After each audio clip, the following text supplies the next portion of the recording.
Parsons says, Dallas, y'all trade me. Jerry Jones ain't getting right with me. I'm going to say something. Micah Parsons suffered an injury last year. That should have made him understand. Until you get your money, you can't go play. Not football. Basketball different. We've seen Danny Manning got promised a contract, got hurt, and the Phoenix Suns still honored it and paid him. Right. Why? Most likely, a lot of the injuries, even the severe ones, torn Achilles, ACL, things of that nature, you can come back and still play 10 years. I told I had microfracture surgery in my 30s and played till I was 40. Think about that. I was 32, had microfracture surgery. No cartilage in my right knee at all. None. They did the surgery. I played opening night. I played 6, 7 more years. Right. That ain't happening, Captain, in football. Why? Players go at your knees all the time. Mm-hmm. Just the way the violence of the game, the way when you're in a pile, you can land, right? So what Micah Parsons got to understand, he cannot go out there and practice or play until he gets compensated like he should. This is going to be a tough one because if Jerry Jones and Dallas Cowboys would have did his deal last year, they could have signed Micah Parsons for $35 million a year. That would have been the top, and they would have had him locked in. Now that number's $42 million. That number's high. Yeah, 42. Right. And what Dallas is afraid of, CeeDee Lamb was one time the highest paid receiver. Dak Prescott is still the highest paid quarterback. Yes. Why? Because Jerry Jones waits. I'm going to say this. Wait to the last minute. As good as Dallas can be offensively, if they don't re-sign Micah Parsons, they're going to be awful. If they really don't want to pay him $42 million a year, if I was Jerry Jones, I would put together a type of trade for like the trade I did for Herschel Walker. But the difference would be that trade would be for the players I trade for coming in would be all defensive players. And all those picks I would use on defensive players. And you got to, but this is the thing though, Nada, this is what's crazy. You get high picks hoping and praying that you draft what kind of player? Micah Parsons. Okay. That's what I'm saying. This is the problem.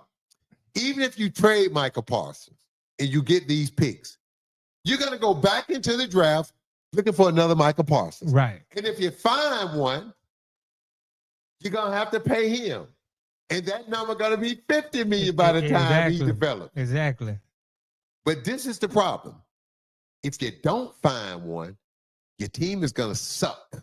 Your team is going to be bad. Right. Your team is going to be mediocre. So if you don't find the great, but this is what's crazy about professional sports. I want to find the star players, but I don't want to pay the star players. It don't make sense. Yeah, you know, Jerry, he does this often. He waits until the last minute. He waited till the last minute with CD too. Yeah. CD was holding out account last year until he paid him. So my thing is, it seems like Jerry tried to work this contract out with Micah Parsons without his agent. Yes. Micah Parsons probably told him, you know, I'll take a haircut. But his agent, he said, but you got to deal with my agent. And you know how the agents work. No. I'm not, I'm trying to get my money too. My player's the best player in the league defensively. You can make that argument. Yes. Or not top 3. Look, you could have did this last summer. This is not on the agent. Jerry Jones drafted a generational type player. Pay him. I know it hurts. I know you're thinking about, man, look how I can spread this money around and do this and do that. But think about it from this standpoint. Let's say you had 3 other different starters on the defense. Let's say you had a linebacker at Micah Parsons' positions. Let's say you had a cornerback, and let's say you had a D-line. And none of them combined could put the pressure on the quarterback or do what Micah Parsons does. Micah Parsons, by himself, forces the other team offense to do things that they're uncomfortable doing. Right. For one person. You got to double, you got to chip him, you got to do this, you got to do all these things. You got to know where he is at all times. Right. So Micah Parsons, if you don't have Micah Parsons and you don't have to do these things, and you can block straight up, and these guys can't get to the quarterback, it doesn't matter. Those guys make a difference. Okay, think of it like this. I played with Kevin Garnett. Mm-hmm. Every time Kevin Garnett touched the ball, the defense shrunk. Right. It made all of us a step more open. Yes. Everybody. Every time Micah Parsons lined up, the offense line shifts a little bit. They're leaning a little bit. He just made your right tackle, your left tackle better, your other outside linebacker, your safety, your cornerback better. Why? Because the DBs now know when Micah Parsons getting in there, the quarterback got 1 second shorter to get rid of the ball. So now I can lock up, I can lock in, and I can play that first move. Why? Because Micah Parsons putting pressure on him. But now if we ain't getting pressure, I'm at a disadvantage. That first move, the second move, I'm on the island by myself. That's why, look, Jerry, pay the man his money. Right. Remember, you did a great thing in drafting him. You did another great thing in developing him to become the player that he is. Now take pride in drafting and developing him and pay him. Romero Head in the chat. I told him to read some chat today. Jerry Jones, for everything in negotiations. He loses every negotiation. He's a horrible businessman. I would disagree with the business. I disagree. Listen. Go ahead. There's a difference between the business of sports and the business of oil and gas that Jerry Jones was in. Jerry Jones may be a lousy general manager of a football team, but he is a great businessman to do what he did. Jerry Jones took all his money, leveraged everything to buy the Dallas Cowboys because he saw the value. Jerry Jones was one of the first owners to break from the other owners and start negotiating his own deal. Remember, I think the league had a Coke deal. Uh-huh. And Jerry Jones went and negotiated with Pepsi. And the league sued him. And Jerry Jones sued him back. And now everybody, to a certain degree, their local stuff, they can gather revenue. Right. So Jerry Jones have made the other owners in the NFL richer by suing the NFL and making the NFL see that we can do this and all the owners benefit from it. Right. So Jerry Jones deserves a lot of credit for the valuation of the NFL and its teams. Right. It still don't mean Jerry Jones not a bad. But I will say this about Jerry Jones concerning this Micah Parsons. He has to get this Micah Parsons deal done because Jerry Jones is trying to win another Super Bowl before he kicked the bucket. Yeah. I mean, he can't afford to wait a year. Parsons. And this is another thing. Every day Micah Parsons is not running, not stretching, not hitting, not doing football-related things to get his body and his mind into football shape. All you're doing is risking and subjecting him to injuries when he comes back. Because this is the problem.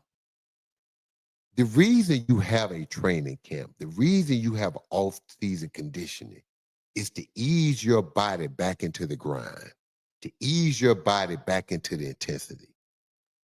This is why you want time to do that. As a professional athlete, at my age now, even though sitting here, I know I'm limited, you put my ass in the game right now. I'm going to try to do everything I did when I was 30. My mind ain't going to tell me no different when the lights come on, the popcorn start popping, and you put somebody in front of me to play. Now, by the time I try to do what I used to do and end up in the hospital, that's a different story. But my mind is going to tell me you got to go. Right. When Micah Parsons, if they sign him a day or two before opening day, even though he done missed 6 weeks of training camp, I'm not talking about being there lifting and stretching. I'm talking about the running, the cutting, the hitting, the stopping, the explosion. All that contact, getting your body and mind used to it, getting your body sore. People don't understand. When you go to training camp, the first 3-4 days, you are sore. That's your body adjusting. You got to get through that soreness. You have to keep working through it. So now what happens? Micah Parsons signs. He gets his money. He's excited. 2 days later, opening day, you're playing. He ain't easing. His mind tells him, I got to go, go, go. You get hurt. Because your body's not ready to play at that level and at that intensity because you've been sitting out. Right. Even though you're lifting, you're stretching, you're doing some running, you're not hitting. You're not got the contact. You're not stopping, starting, cutting. And so, look, man. And then what happens? Then the owners get mad because the guy got hurt. Well, that's why we didn't want to sign him. Well, if you would have signed him before training camp and let him come to camp like everybody else, chances are you wouldn't have these issues. So I just think right now, Dallas Cowboys in a tough spot. And again, you hope, and this is what blows my mind, you hope and wish and pray to have a generational talented guy like Micah Parsons. And then when you get that guy, you don't want to pay him. Yeah, well. And you could have did it last year.